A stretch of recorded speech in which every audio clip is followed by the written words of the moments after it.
Olá, bom dia, boa tarde para todo mundo que está acompanhando a gente. Eu queria dizer que eu estou falando aqui da Espanha, de Sevilha. Para mim já são 9 horas da noite, são 5 horas da tarde no Brasil, 8 horas da noite em Portugal. Sejam muito bem-vindos. Eu queria dar um agradecimento e um oi especial a todos os membros do painel. A gente tem aqui participantes da Associação Brasileira de Educação à Distância, a doutora Rita Maria Tarsa, o doutor Luciano Sattler, o professor Jorge Bento. Muito obrigada a vocês e a Bed por estarem aqui com a gente hoje, batendo um papo. A professora Sara Dias Trindade, da Universidade do Porto, falando com a gente diretamente de Portugal. E também o professor Carlos Oliveira, nosso querido professor Carlos Oliveira, da Universidade Estadual do Rio de Janeiro. Muito obrigada, sejam muito bem-vindos. Essa é uma conversa informal, é um bate-papo entre amigos, nos conhecemos há muitos anos, não é? Sobre o estado da arte da educação aberta na nossa percepção, tá bom?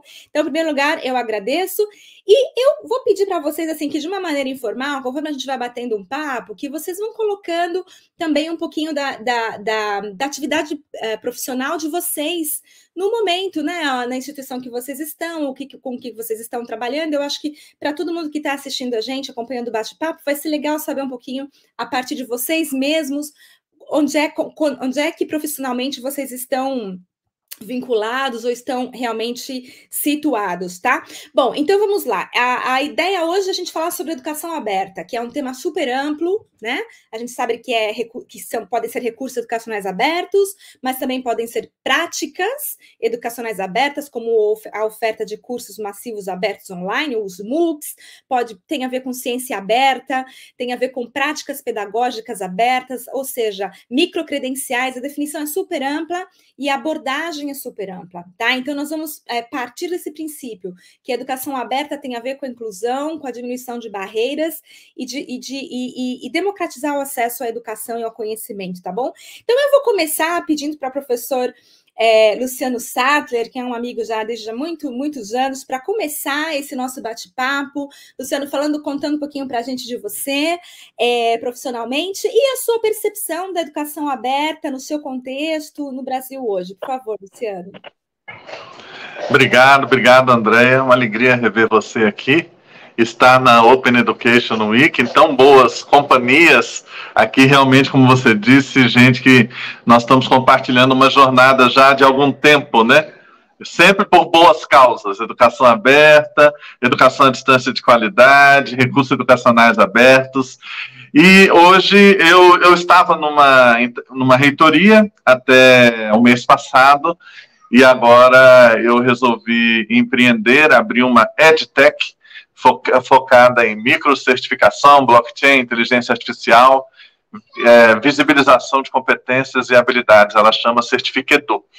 Mas, em paralelo, eu continuo no Conselho Deliberativo do CNPq, e estar aqui hoje, é claro, eu tenho o tema das microcredenciais, mas eu tenho defendido muito a questão, dentro da educação aberta, da ciência aberta e do software aberto, que eu sei que também é um assunto querido para você, né, desde a Open University, e que eu tenho dito que professores, alunos, cientistas, nós precisamos ser não apenas consumidores de tecnologia, e aí, seguindo até um conselho de Darcy Ribeiro, nós precisamos ser dominadores dessa tecnologia, sermos capazes de produzir a nossa própria tecnologia, e isso exige uma abordagem dentro da educação aberta, que envolve a ciência aberta, o software aberto e, é claro, as metodologias pedagógicas com um protagonismo cada vez maior dos alunos e mais alinhada à sociedade da informação.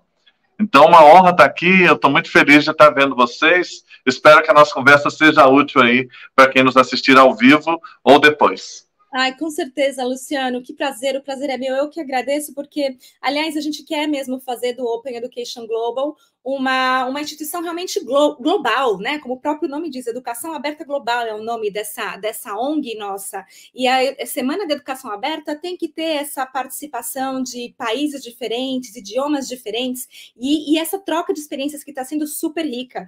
Luciano, eu quero te parabenizar pela abertura da Certifica Edu, né? Um novo empreendimento muito legal, porque você tem muita experiência na área de educação à distância.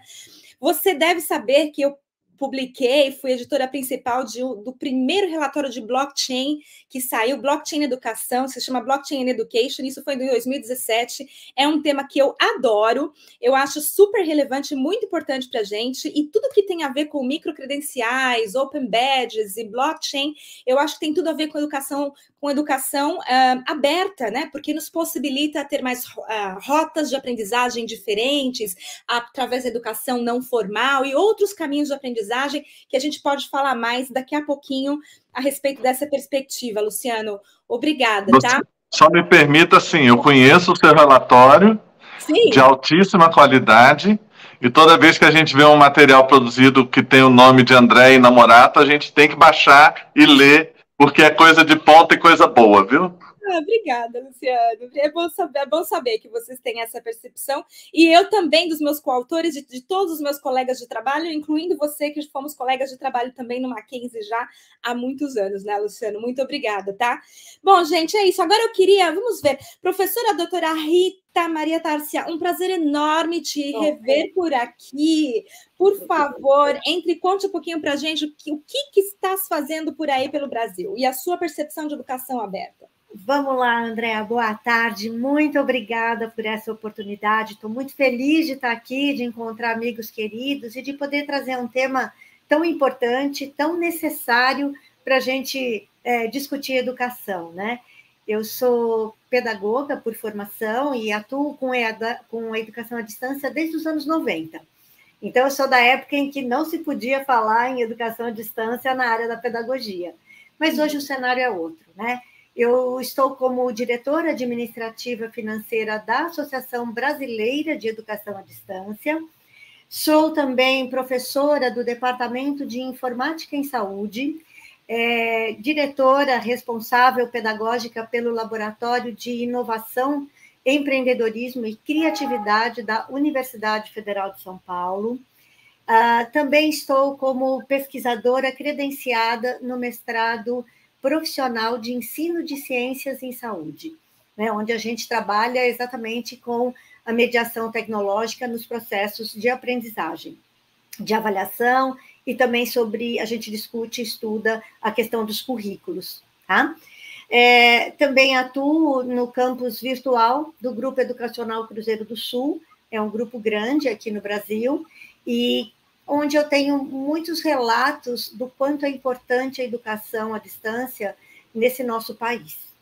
Então, essa é um pouquinho da Rita, e o que eu sinto, né? Eu sinto que a educação aberta hoje é um tema extremamente importante, mas que nem todos os professores estão sensíveis e preparados. Eu acredito que a educação aberta está transitando pelos jovens, pelos aprendizes, pelos universitários, onde eles estão buscando esse conhecimento, eles estão indo atrás das necessidades, das respostas para suas inquietações, e os professores estão se preparando para um novo cenário, né? A gente está em um momento importante de mudanças. Eu digo que a gente já sabia que ia mudar, mas a pandemia deu assim um grande empurrão, e agora a gente está lidando com um cenário de como reconstruir ou ressignificar as práticas pedagógicas.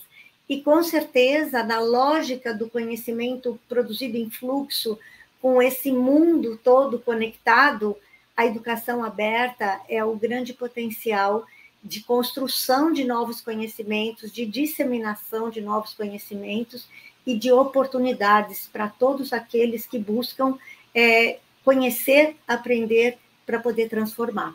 Então, acho que o caminho é bem por aí. E o desafio está posto, viu? Porque não está tudo tranquilo, não. Eu acho que a gente tem muito que fazer aí pela frente. Exatamente, acho que você falou tudo.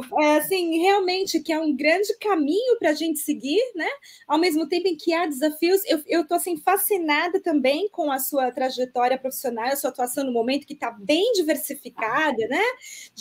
Entre universidades, área de criatividade, área de saúde, e da ABED, que é a nossa querida Associação Brasileira de Educação à Distância, que é uma entidade que já existe há tantos anos, que ajuda, na verdade, o Brasil a se posicionar, né, em tudo que tem a ver com a educação online, à distância e aberta. Então, obrigada também à ABED por estar facilitando esse momento para a gente de encontrar pessoas tão queridas, né? E, bom, a gente já vai falar mais, Rita, dessa questão de ressignificar as práticas pedagógicas e dos desafios que a gente tem aí adiante, né? Eu queria passar a palavra agora ao professor Jorge Bento. Por favor, professor, conta para a gente um pouquinho da sua atividade e da sua percepção de educação aberta. Boa tarde a todos, boa tarde a todas. Eu falo aqui desde Recife, Pernambuco, Nordeste do Brasil. Aqui são 17 horas e 9 minutos. Meu nome é Jorge Bento, eu atuo não só na diretoria da Associação Brasileira de Educação à Distância, a ABED, mas também atuo como consultor na Fundação Itaú Educação e Trabalho, especificamente na área de educação profissional, e também na Talents, que é uma edtech voltada para a criatividade e inovação para a educação. Nos últimos 13 anos, eu atuei na área de educação básica na rede estadual de Pernambuco, especificamente na área de educação profissional. Então, esse é mais ou menos um pouco da minha atuação atual e da trajetória nos últimos anos. Com relação à educação aberta, a gente tem alguns desafios, às vezes, no Brasil, eles são um pouco maiores do que em outros lugares. Eu vou dar um exemplo. Fazendo um paralelo com o software livre, que o professor Luciano colocou muito bem, o software livre, ele demorou um pouco, teve ali, no início, um pouquinho de polêmica, de dificuldade, depois, e hoje é bem tranquilo. Com relação à educação aberta, eu imagino que a gente vem tendo uma dificuldade semelhante e isso não vai passar tão rápido. A gente ainda é não só muito conteudista, como hiperreguladores na educação. Hiperreguladores mesmo. Então, eu vou dar um exemplo. A gente tem aqui na cidade do Recife, Pernambuco, um parque tecnológico bem importante no Brasil. Chama Porto Digital. As empresas que contratam pessoas profissionais no Porto Digital, um parque tecnológico com empresas bem inovadoras, tecnologia de ponta em muitas delas, contratam com aquela forma de contratar do século passado. Você está a partir de tal período de instituição, tal ou tal, e o curso tem que ser ou este, ou este, ou este. Isso em se tratando de um ambiente de alta tecnologia, com criatividade e inovação à flor da pele. Agora, você avalie onde isso não está presente. Da mesma maneira, a gente tem com a educação. A nossa vontade de hiperregular cursos, programas, é muito maior do que a nossa capacidade de inovar ou de fazer reformas. Falando um pouco da área da educação básica, onde a professora Rita falou muito bem, que era proibido falar nisso até pouco tempo, na verdade, eu não sei se vai voltar a ser proibido. A gente está diante aqui no Brasil de uma reforma importante do ensino médio, uma reforma de uma etapa educacional mais desafiadora, que mais complica os resultados educacionais na educação básica do Brasil. Isso é unanimidade. Então, há de haver uma reforma, não tem como não ter. E durante essa reforma, ou em paralelo a ela, a gente ainda se depara com discussões como a formação do professor presencial é melhor do que a formação do professor à distância. A gente começa a fazer pesquisas, levantamentos de cursos, não pelo programa daquele curso ou pelos resultados daquela instituição, mas sim pela modalidade que o curso é ofertado. É um desafio ainda muito grande, porque a nossa dificuldade na educação básica no Brasil, e de maneira nenhuma isso é responsabilidade, ou eu estou querendo responsabilizar os professores, mas, pelo contrário, nessa pandemia se sobressaíram, né, mostrando que querem inovar, mostrando que querem ir além, mas a dificuldade que nós temos na educação básica no Brasil foi feita com professores formados totalmente no presencial. É verdade, professor Jorge. Olha, É verdade, mas esse é um tema que é forte no Brasil, mas também a gente percebe em outras partes do mundo, né? A gente percebe aqui na Espanha, por exemplo, algumas faculdades de educação que ainda não tem uma disciplina de tecnologias educacionais, de educação aberta à distância forte na preparação dos professores que serão os formadores, não é? Então, isso que você está colocando é absolutamente muito importante da gente conversar e ter em mente que nós precisamos pensar realmente nessa questão da regulação e também na formação de professores que tenham realmente essa capacidade de tanto atuar no presencial como também no online, mas de uma maneira dinâmica, né? Com uma pedagogia ativa, de uma forma dinâmica, porque senão realmente o que a gente estaria plantando seria a evasão escolar. Então, professor Jorge Bento, muito obrigada por fazer parte desse nosso bate-papo. Achei incrível a sua atuação na Fundação Itaú, falando aí desde Recife. Então, saudações aí para todos vocês. Estou com muita saudade do Brasil, tá bom? E agora nós vamos passar aqui para o outro lado do mundo, vamos aqui para a Europa, com a professora Sara Trindade. Eu só queria pedir para vocês darem uma revisada no microfone de vocês, porque eu estou escutando um certo ruído, só para vocês verem se está tudo ok, para não ficar um ruído no áudio, tá? Obrigada. E antes, Sara, só um minutinho, antes de eu passar a palavra para você, eu queria dar uma boa tarde para todo mundo que está falando oi para a gente online, né? Então, a gente tem aqui a Maria Lúcia Vettorazzi, a Rejane, o Maurício Aguiar, a Fernanda Gouveia, entre tantos outros. Boa tarde para vocês aí no Brasil. Sejam muito bem-vindos para quem está assistindo agora ao vivo e para quem vai assistir depois a nossa gravação. Professora Sara é professora da Universidade do Porto, em Portugal. A palavra é sua. Muito obrigada, professora Sara Trindade. Oi. Boa tarde, boa noite para todos os que nos estão a ouvir. Eu fico muito, muito contente de estar convosco, de ser aqui a voz sem sotaque brasileiro nesta Open Education Week em português, em língua portuguesa. É muito bom poder estar convosco e conversar exatamente sobre estas questões todas que são tão relevantes nos tempos atuais. Aqui em Portugal, uma vez mais também fruto daquilo que a pandemia nos trouxe, levantaram-se muito mais preocupações exatamente sobre aquilo que é uma educação aberta, o que é que são essas as vantagens, sobretudo as grandes vantagens de uma educação aberta. Até curiosamente, ainda antes da pandemia, houve um decreto-lei que foi mesmo colocado foi mesmo publicado em 2019, falando sobre a importância, por exemplo, de cursos de educação à distância, e nesse sentido partilhando um pouco esta ideia de multiplicar aquilo que pode ser o ensino, sobretudo a nível do ensino superior, e nós falamos muito mais da educação aberta, da educação digital, mais do que até do que a educação à distância, sobretudo para o ensino superior. Mas aqui em Portugal tem havido uma imensa revolução, acho que posso mesmo falar, uma pequena revolução à volta daquilo que tem sido precisamente o papel do digital nas escolas, e aí já não falo só mesmo das universidades, mas sobretudo da educação básica. A pandemia acabou por acelerar aquilo que era um processo já que nós seguimos da própria União Europeia, em linha com aquilo que a União Europeia vem defendendo, mas que fez crescer muito esse caminho e desenvolver-se com muito mais rapidez, precisamente na aposta numa formação de todos para o uso digital, e que essa formação depois possibilitasse uma educação muito mais ampla, muito mais diversificada. Mas até, e para trazer aqui, se calhar, para a conversa, uma ideia que vai ao encontro exatamente do que é a educação aberta e ao encontro daquilo que são muitas das preocupações da nossa União Europeia. Nós falamos também muito em Portugal de ciência aberta no campo das universidades, ou seja, de nós termos tudo em acesso aberto, de nós utilizarmos programas de software livre, de forma a que tudo aquilo que nós produzimos esteja sempre livre, disponível e acessível, seja por cursos massivos, seja questões autoinstrucionais mesmo, de quem quer aprender mais sobre determinado assunto de uma forma completamente autónoma, seja via os nossos próprios cursos, tanto na universidade quanto mesmo na educação básica.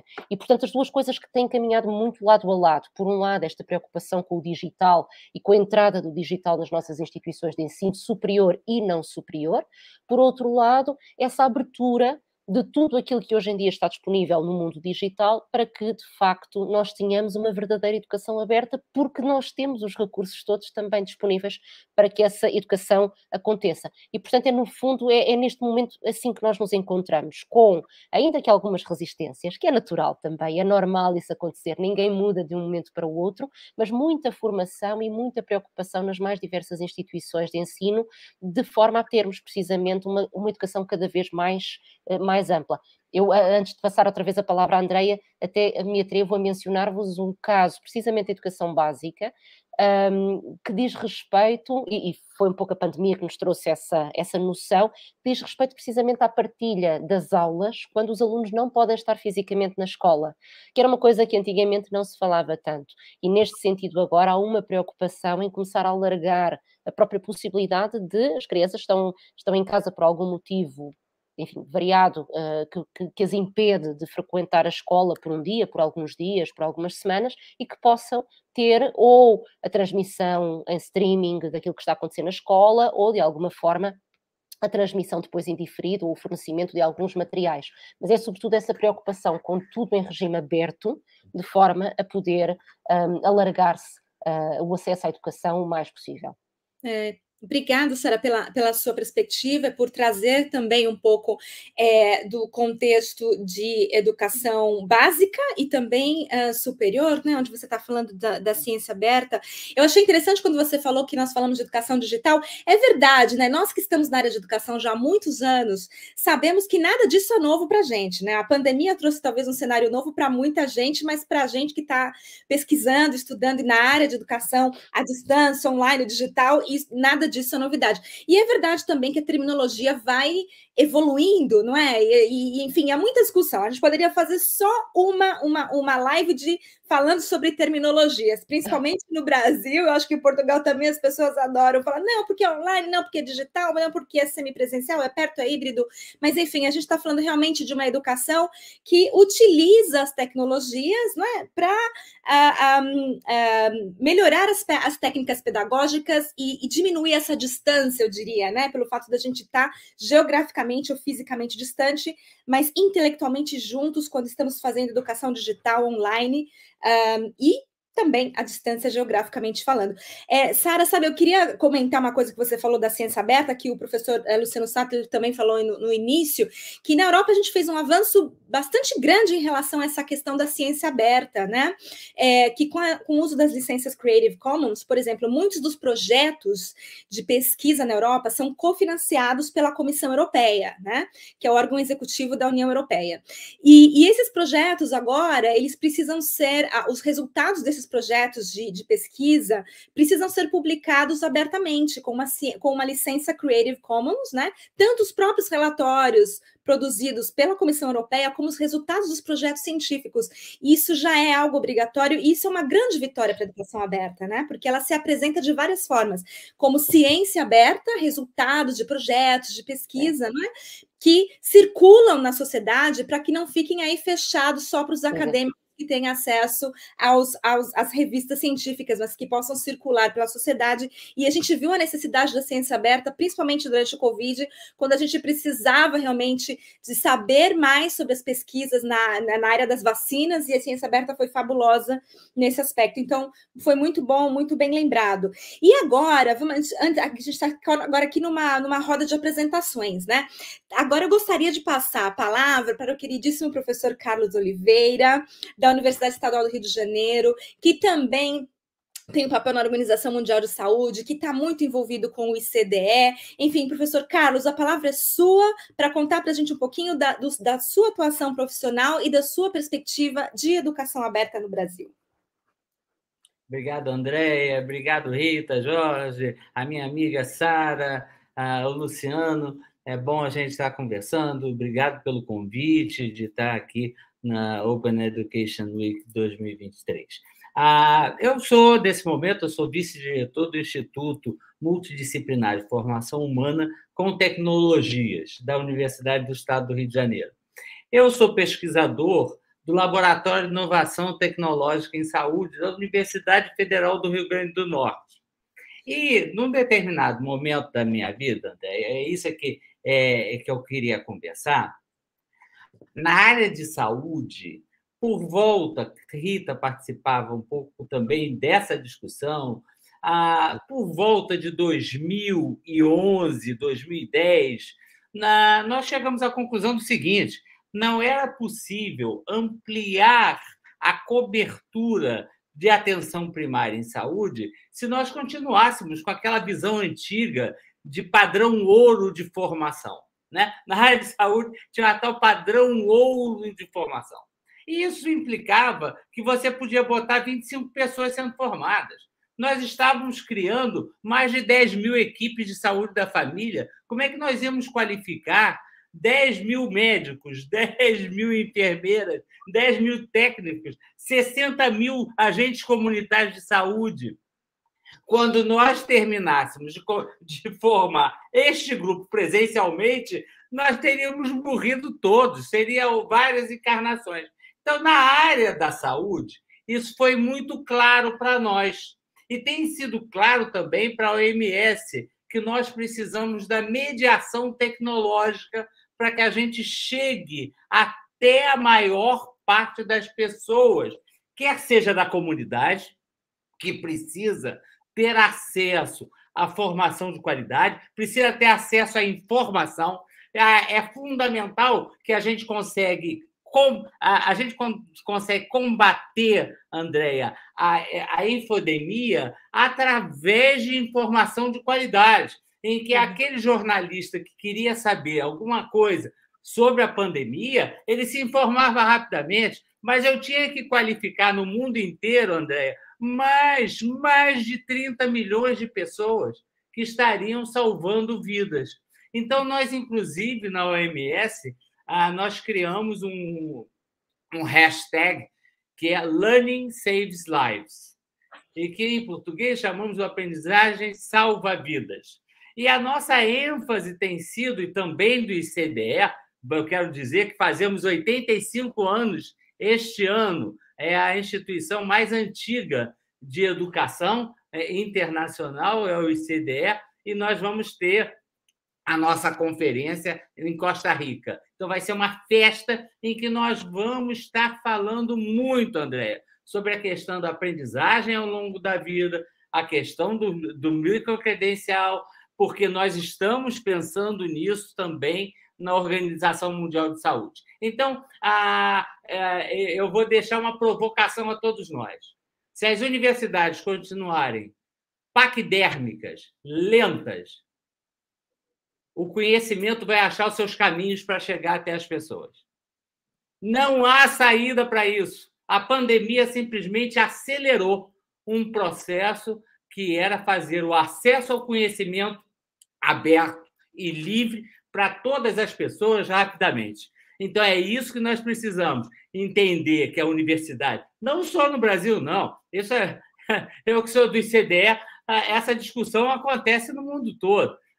Uma instituição paquidérmica, centenária, que está ali lutando bravamente para não ter grandes mudanças. Não quer terremoto, no máximo uma marolinha, mas um terremoto ou uma tsunami, as universidades têm muito medo. E nós vamos buscar os nossos caminhos, como estamos buscando na OMS, como estamos buscando na OPAS, como estamos buscando no Laboratório de Inovação em Saúde aqui da UFRN. Muito bom. Professor Carlos, eu vou tomar a liberdade de lhe chamar, então, de professor K.O., né? Porque é como você colocou aí o seu nome, de uma maneira assim, entre amigos, não é informal. O que você coloca é fundamental. Como é que a gente consegue fazer educação, acesso à informação e aprendizagem em escala, não é? Então, não basta ser online, mas é importante que seja online e aberto, se é realmente isso que é o nosso objetivo, como foi no caso da saúde, né, durante a pandemia, e sempre, a formação em aberto... Andréia, só para eu te dar um número, nós hoje temos, no AvaSUS, que é a plataforma do SUS, nós temos 1.900.000 certificados. Na OpenWHO, que é da OMS, são 7.900.000 certificados. E é importante nós dizermos que foi a plataforma OpenWHO que ganhou o prêmio Ouro da melhor plataforma de aprendizagem do ano de 2022. Então, isso não é pouca coisa.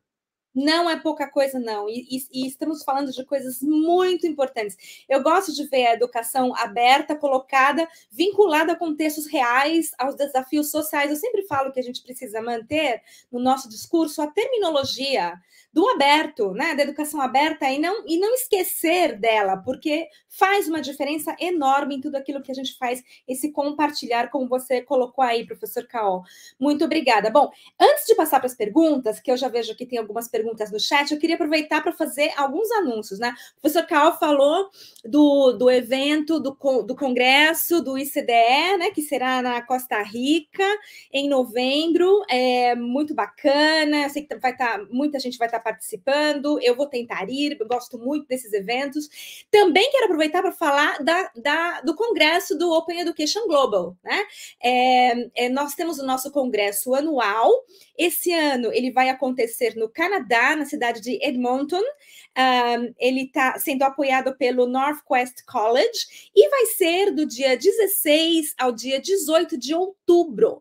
E já estamos com as submissões abertas. Então, se você quiser apresentar o seu trabalho, compartilhar aí a sua experiência com a gente, tanto acadêmica como de professores que são praticantes, né? Aqueles que não estão na ciência, na pesquisa, mas que estão na prática, na pedagogia, todos são bem-vindos e fica o nosso convite para a submissão do trabalho estar conosco no Canadá esse ano, de 16 a 18 de outubro. E a gente vai levar a discussão da educação aberta também muito além dos REA, muito além dos MOOCs, etc. E vamos falar também dessa perspectiva regional, da cultura regional, como é que a gente faz essa inclusão, né, da aprendizagem, do povo, da terra ali, como que a gente diria? Como se no Brasil seria o mesmo, como que a gente pode falar de tudo que aconteceu no nosso país ao longo dos anos com as tribos indígenas, como é que a gente conseguiria registrar esse tipo de aprendizagem de uma forma aberta, não é? E sem copyright, sem estar ali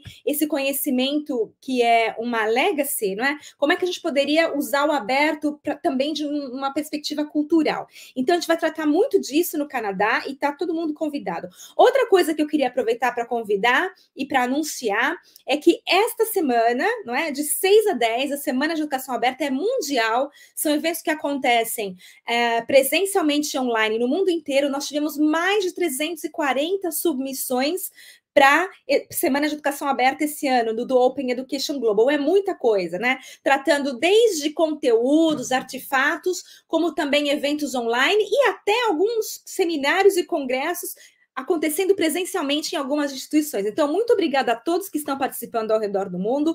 É uma semana de celebração da abertura do conhecimento.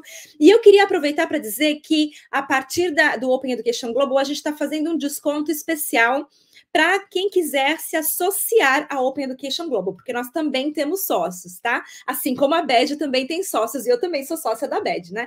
Nós estamos lançando a nossa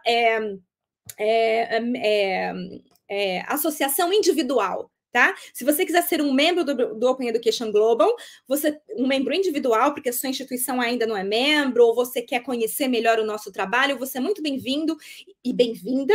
E durante a Semana da Educação Aberta, você pode se associar gratuitamente como um membro individual do Open Education Global, tá? Nossa promoção especial é porque a gente quer realmente ampliar o nosso alcance globalmente. Então, durante a Semana da Educação Aberta, a associação individual é gratuita, todos estão convidados.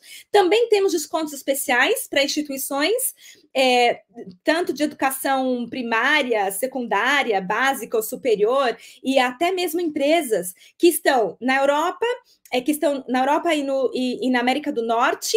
Essas têm 20% de desconto na anuidade, e para as instituições e empresas que estão na África, na Ásia e na América Latina, que é o caso do Brasil, nós estamos com uma promoção de 50% de desconto na associação durante a Semana de Educação Aberta. Isso porque nós percebemos que nós temos muito mais sócios do OE Global na América do Norte do que em outras partes do mundo. Então, a gente quer aumentar a representatividade da Ásia, da América Latina, da África e outras regiões que estão menos representadas dentre os nossos sócios. É por isso que, então, durante a Semana da Educação Aberta, a gente está aí trabalhando para aumentar e poder aumentar esse diálogo, não é? Global sobre educação aberta e trocar informações. Bom, vamos lá, temos várias perguntas. Eu queria passar aqui a uma pergunta primeira que foi feita ao professor Jorge Bento. Professor, uma pergunta do Miguel Neto. Como fazer educação no século XXI com conteúdo e tecnologias educacionais do século XX e leis e diretrizes defasadas? Bem, o professor Caó falou muito agora sobre isso, né? Eu não acredito, Miguel, em conteúdo e tecnologias do século XX. A gente tem conteúdo e tem tecnologias do século XXI. Agora sim, as leis e as normativas são defasadas. São duas coisas, talvez, professor Caó, me perdoe, se eu posso até complementar essa resposta.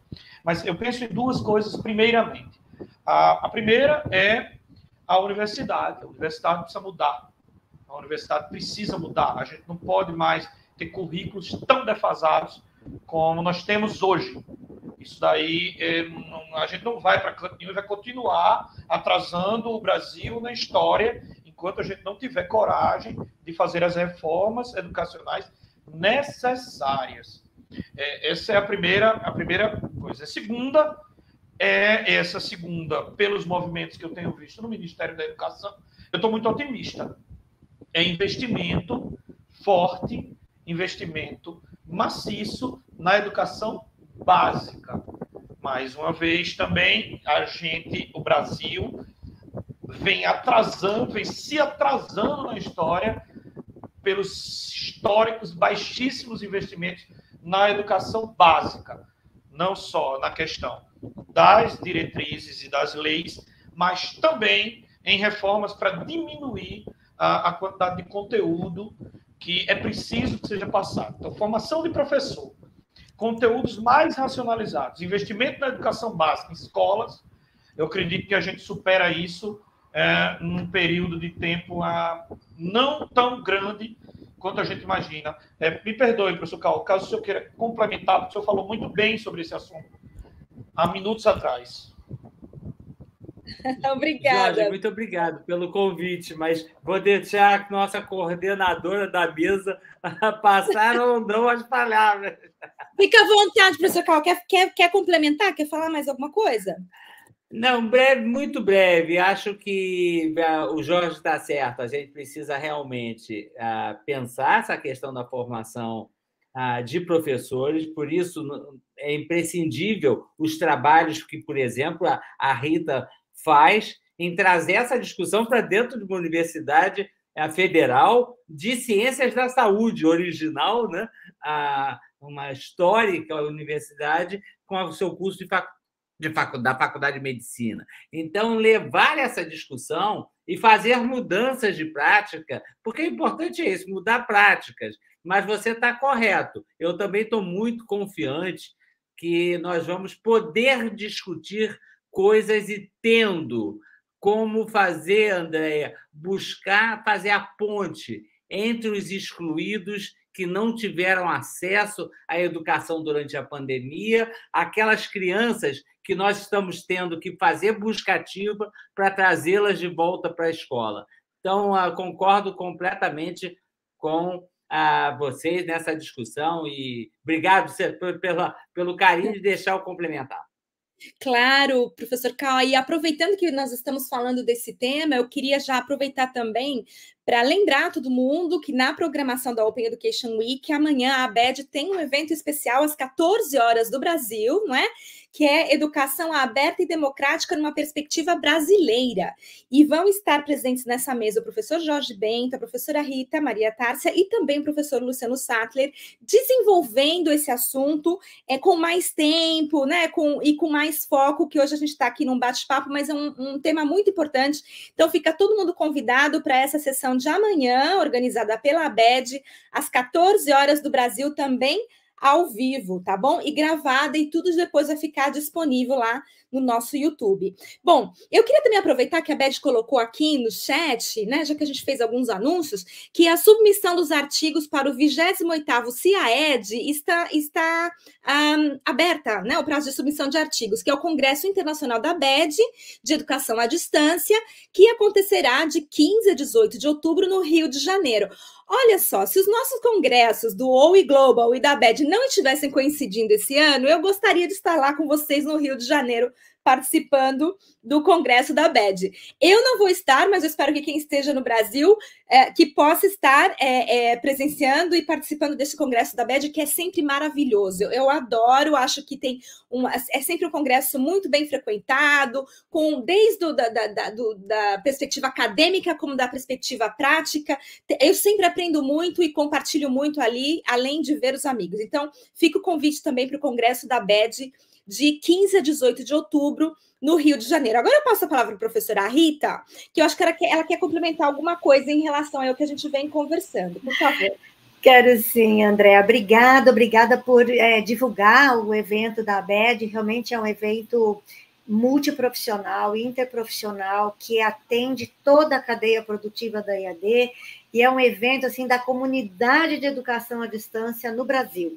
Então, são todos muito bem-vindos e acredito que a gente vai ter muito que discutir, conversar e compartilhar no evento, né? E, Andréia, eu pedi para pensar um pouquinho. O professor Caó trouxe uma provocação importante sobre a questão das universidades, né? Que elas têm aí uma resistência muito grande em toda a sua estrutura, nos seus currículos, e a gente está discutindo muitos recursos tecnológicos.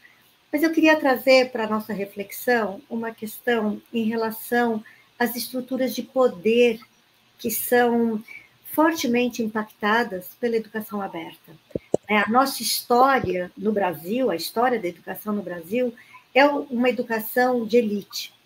E o professor sempre foi aquele que detém o conhecimento e, por deter este conhecimento, ele exerce o poder em relação aos estudantes, em relação à própria sociedade, e define o que deve ou não ser aprendido. Quando a gente olha para a educação aberta, onde as pessoas têm a liberdade de buscar o conhecimento que não está mais concentrado na mão, no saber e no monopólio do professor e das instituições, a gente mexe aí com uma estrutura de poder muito forte. Então, por isso eu acredito que a formação de professores, no sentido não do curso, né, me angustia um pouco, porque agora, no começo do ano, a gente fez um curso sobre as transformações. E, de fato, a gente não se modifica, né? A professora Sara trouxe isso, a gente não muda de um dia para o outro, a gente não dorme tradicional no século XVIII e acorda no século XXI. É um processo, né? E acho que a educação em saúde, a educação permanente em saúde, nos ensina muito sobre essa reflexão da prática, né? Paulo Freire traz essa questão de que a gente só modifica a prática na medida em que a gente reflete sobre aquilo que a gente está fazendo, por que estamos fazendo, e eu acredito muito que essa reflexão e sobre o papel do professor, sobre quem é este sujeito no processo formativo dos jovens, é que a gente vai viver uma transformação, sabe? Então, eu acho que mais do que só termos a tecnologia, né? Eu vi que a Regiane postou aí a questão do ChatGPT, que tremeu a base, a estrutura de todo, né? Traz um super desafio, porque o conhecimento está posto. Não adianta, eu não preciso mais trazer o conhecimento para a sala de aula e controlar o conhecimento. Eu preciso aprender a lidar com o conhecimento, mudando as estruturas de poder, as relações entre os professores, os jovens, as instituições, e aí sim eu acredito que a transformação é muito grande, né? E a educação aberta é propulsora dessa mudança. Eu acho que aí a gente tem muito para pensar, sabe? Adorei, professora Rita, essa perspectiva de quem são os detentores do conhecimento, né? Enfim, é muito interessante pensar nessa mudança, né? Essa é o que vocês vão tratar amanhã um pouco, essa questão da educação mais democrática, não é? Que é uma proposta de educação aberta. E aí, eu então, também, bom, quem quiser falar do ChatGPT, fica à vontade, que era a pergunta da Regiane, se alguém quiser colocar mais alguma coisa, mas eu vou passar para a professora Sara e depois também para o professor Luciano, tá? Mas, professora Sara, numa perspectiva de Portugal, como é que vocês estão tratando essa questão de formação dos professores? Porque foi algo que a professora Rita acabou de comentar. Como é que está acontecendo isso em Portugal? Sara, a gente não está te ouvindo, não sei se daria para... Era eu que estava. Tem que haver sempre alguém que se esquece de voltar a ligar o micro. Eu estava a dizer que aqui essa questão dos professores de um século, dos alunos de outro, da tecnologia de outro, enfim, que é uma brincadeira que nós vamos repetindo e que às vezes faz muito sentido, mas aqui em Portugal tem-se procurado ultrapassar essa grande dificuldade de uma questão que a tecnologia evolui muito rapidamente. Quando muitos dos professores fizeram a sua formação superior, por exemplo, não havia a tecnologia digital que hoje existe, e às vezes eu brinco com os meus alunos, e isso é que é o importante. E já há pouco a Andreia falava nisso, é como é que a tecnologia vai potenciar a forma como nós ensinamos, porque ela vai mudar. Aquilo que eu estou hoje a ensinar na minha formação de professores não vai ser a mesma coisa que eles vão ter daqui a 5 anos, se calhar menos, quando estiverem efetivamente numa escola. E essa preocupação tem existido muito, tem havido muita formação.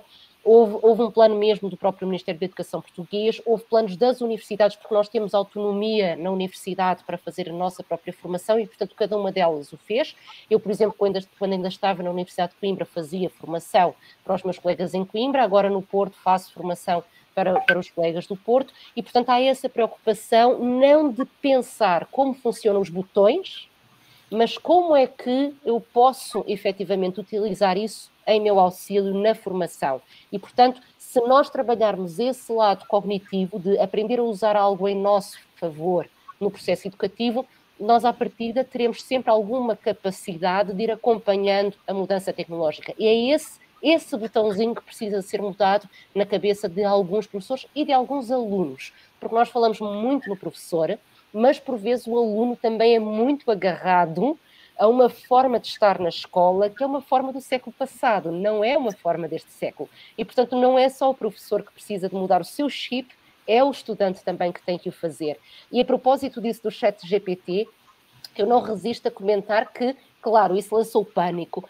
Não é a única inteligência artificial que aí está, agora ela está na moda, é verdade que agora falamos nela, mas se nós soubermos fazer um uso crítico, nós podemos usá-la a nosso favor.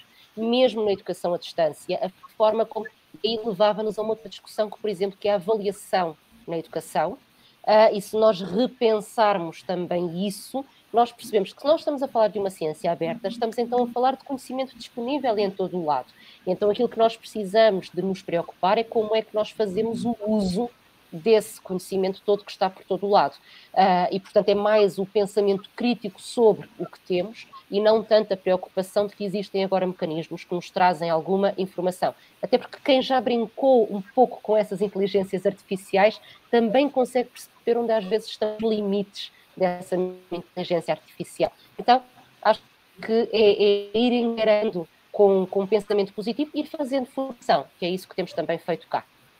É isso mesmo, Sara. Muito obrigada por esse ponto de vista tão importante, que a gente fala muito de formação dos professores e às vezes se esquece de falar da formação dos estudantes, não é? Porque a gente sabe que uma coisa é usar as mídias sociais, etc. Outra coisa é utilizar as tecnologias para estudar, para contribuir, para ter um senso crítico, né, a respeito daquilo que a gente está lendo, as notícias, o que é falso, o que não é, ter uma opinião, praticar o que nós chamamos de cidadania digital, não é? Então, é super importante isso que você colocou, e então são os dois aspectos da moeda, professores, estudantes, mas também cidadãos de maneira geral. A educação aberta também forma cidadãos, não é? A partir do momento que nós, educadores, colocamos materiais de qualidade por meio de MOOCs abertos ou os nossos trabalhos, informando sobre os desafios sociais, mudança climática, enfim, uso de hidrogênio, o envelhecimento da população, tem tanta coisa hoje em dia que são desafios, guerras, etc. A gente está informando e ajudando a educar a população através da educação aberta. Então, são vários os atores, professores, estudantes, cidadãos, políticos, que também precisam desse conhecimento da educação aberta para a gente expandir. Mas, Sara, você tocou num ponto importante, que é a tecnologia, né? Que não basta saber apertar botões, que a gente tem que saber o porquê aperta e o que fazer com essa tecnologia. Então, eu vou passar de novo a palavra para o professor Luciano Sattler, porque ele, com essa experiência da Certifique Edu e de voltar assim, esse olhar dele que é tão importante, porque o professor Luciano já foi reitor, né? Ele tem uma trajetória enorme, está envolvido no CNPq, enfim, por que esse olhar, Luciano, agora nas microcredenciais e no blockchain? Como é que você vê esse cenário no Brasil? Qual o potencial disso no Brasil? Eu creio, Andréia, que é um potencial de um momento de mudança paradigmática. Nós já vínhamos em um processo de acelerada transformação, a pandemia acelerou mais ainda, e agora, com esse fenômeno da inteligência artificial generativa, que é a nova geração, né, mas que já vinha como parte de uma corrida nos últimos 12 anos, leva a gente a repensar tudo, porque muda o mundo do trabalho, muda as relações das famílias. Então, agora nós temos que ter um programa de formação, não só de professores e funcionários técnico-administrativos, mas também de alunos e de suas famílias, para entender que essa mudança transforma o DNA do trabalho, da sociedade e, especialmente, da escola, não dá mais para fugir. Eu publiquei um artigo em janeiro sobre o ChatGPT, e, como dizem os alunos aí, está bombando na internet, porque foi um dos primeiros aqui no Brasil, e eu digo que não adianta querer proibir, a questão é fazer uso crítico e criativo dessa ferramenta e de outras centenas que estão surgindo, que têm como base a inteligência artificial generativa. É claro que o blockchain, as microcertificações têm a ver com essa nova tendência de valorizar as competências e as habilidades para muito além do diploma, porque as pessoas, até pela longevidade, precisam continuar a trabalhar por muito tempo e precisam estar dentro da revolução do reskilling, do upskilling, e aí a Web 3.0 colabora com isso, com blockchain, para dar segurança e as pessoas poderem visibilizar melhor e serem encontradas, inclusive pela inteligência artificial, nos processos de trabalhabilidade. Então, o momento é único, é inédito, e o futuro não será mais como era antigamente, como já nos dizia Renato Russo. Que legal, que maneira bacana de completar essa fala. É verdade, professor Luciano, acho que agora não tem mais como a gente...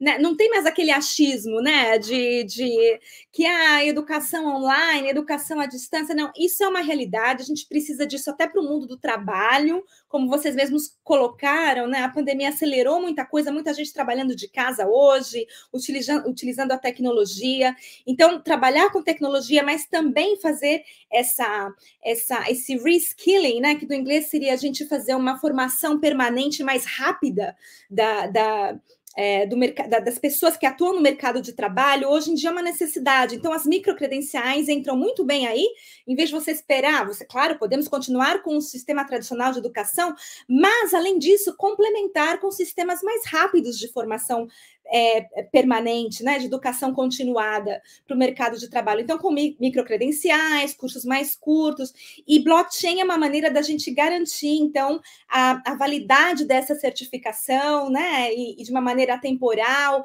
e a proveniência dessa certificação para que não haja fraude. Quer dizer, é o que você falou, Luciano, é a tecnologia hoje em dia complementando, né, tudo isso que a gente já vem fazendo, melhorando, ajudando a gente a pensar e repensar a nossa forma de aprender, ensinar e de atuar no mercado de trabalho também. Isso é muito importante.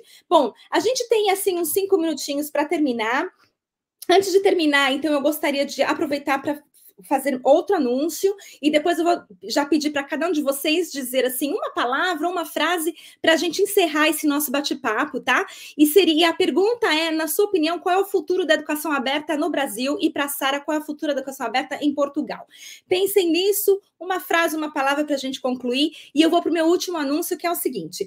Eu, em 2020, durante a pandemia, também tinha dado à luz ao meu filho Tiago, estava em licença de maternidade, depois foi durante essa pandemia, foi uma época complicada, né? Fiquei vários meses em casa por causa da pandemia, tal.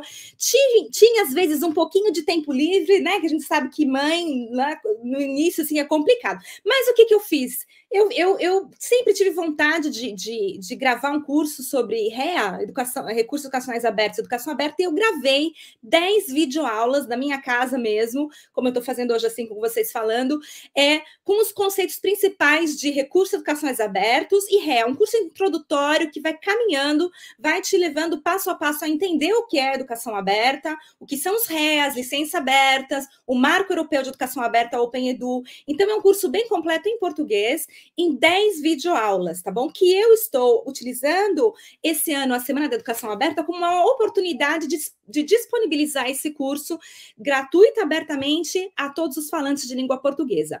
Então, eu convido todo mundo para olhar esse curso e fazerem, se sentirem essa necessidade para divulgar, vocês podem fazer o curso de duas maneiras.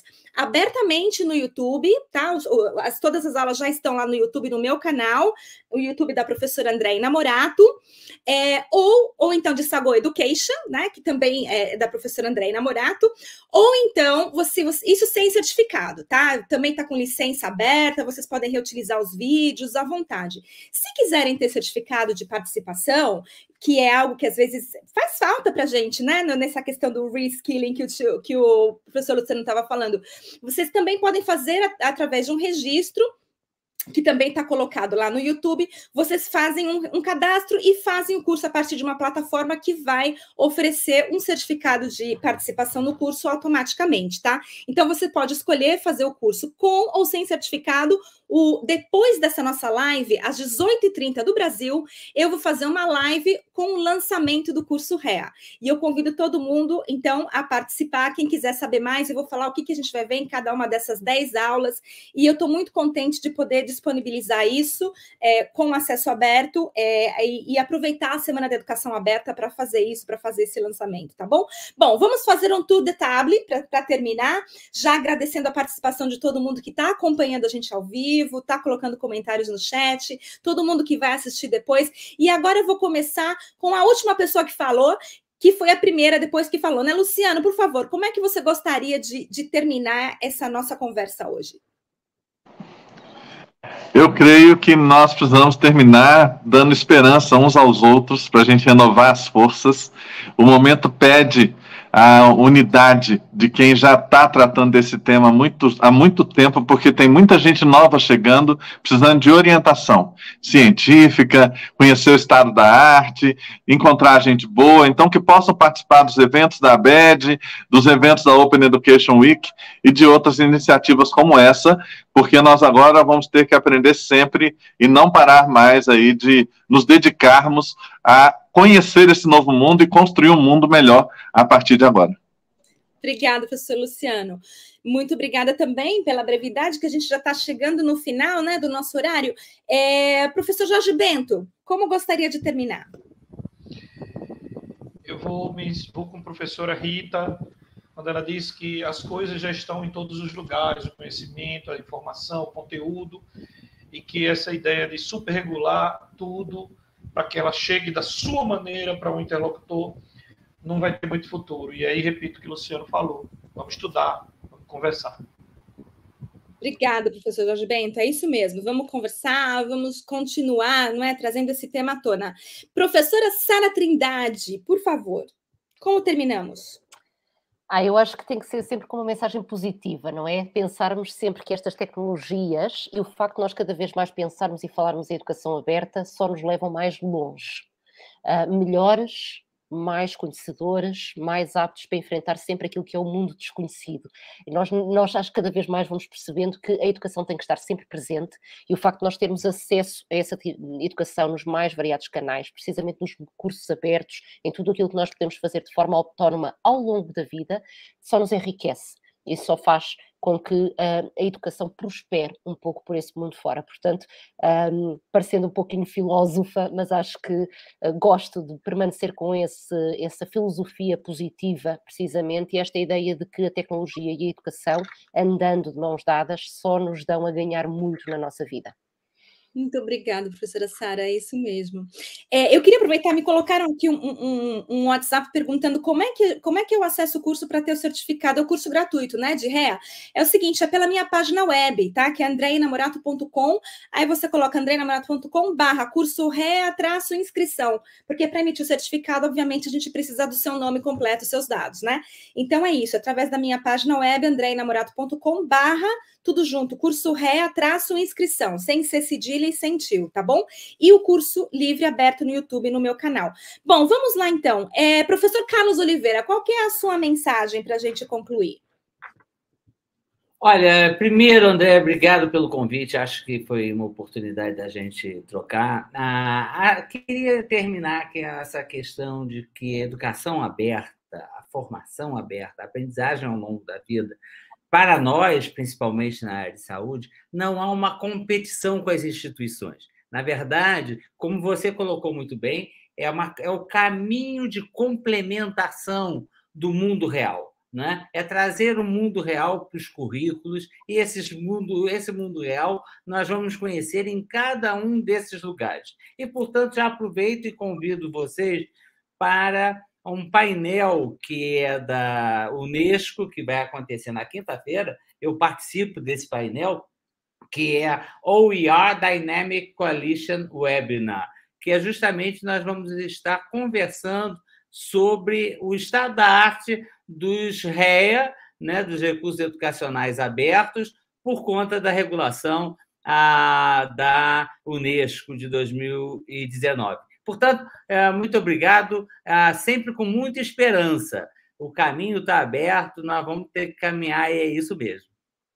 Professor Caó, muito obrigada por ter lembrado desse evento da Unesco. A gente tem muitos eventos importantes durante a Open Education Week, e esse evento da Unesco, né, falando sobre a recomendação da Unesco sobre recursos de educação abertos, também é super importante. Acho que tem algum microfone ligado, que eu estou vendo um ruidinho aí no fundo. Mas é super importante porque é uma recomendação que foi adotada por vários países que são membros, né, da Unesco, e a gente precisa... Todos os países. Porque senão não seria uma recomendação, é isso mesmo. Em 2019, inclusive, eu falo disso no meu curso, e a gente precisa saber o estado da arte, como é que estão os encaminhamentos políticos e práticos dessa recomendação da Unesco, que tem a ver com os Sustainable Development Goals, né? E agora eu pensei em inglês e traduzir, às vezes, fica um pouco complicado. Bom, vamos lá. Para terminar, professora Rita, qual seria a sua mensagem para a gente finalizar? Estamos concluindo. Com esse sorriso lindo, já começamos bem. Já positivo. Olha, André, eu acredito que todos nós somos agentes de mudança e todos nós estamos escrevendo essa história de transformação da humanidade. O futuro é um futuro de sucesso, é um futuro de esperança, de transformação, mas com a certeza de que nós teremos muita incerteza pela frente. Mas vamos juntos. É verdade, a certeza, mas é a única certeza que nós temos na vida, não é? A certeza das incertezas, e eu sempre falo que a gente tem que aprender a lidar com a complexidade, porque ela faz parte da vida, não é? Não adianta querer fugir, e a educação é isso, é complexa, assim como a vida, e a gente vai sempre fazendo o nosso melhor. Então, olha, eu queria agradecer a todos os que participaram, Fernanda Gouveia, Maria Lúcia, Eniel, do Espírito Santo, professor Eniel, maravilhoso ter você aqui com a gente, grande amigo. Olha, eu estou muito agradecida a vocês todos que concordaram com esse bate-papo, que foi um prazer enorme. Espero que a gente possa repetir em outra ocasião. Gostaria de agradecer a todos vocês, a todos que acompanharam, e dizer para vocês que é isso. Aproveitem o máximo a Semana da Educação Aberta, que está aí para a gente nesse ano de 2023, com muitas atividades em vários idiomas. E como o professor Caol falou, temos atividade da Unesco, e amanhã a gente tem atividade da ABED em língua portuguesa. A gente vai encerrando por aqui. Obrigada, boa tarde e até a próxima. Tchau, tchau.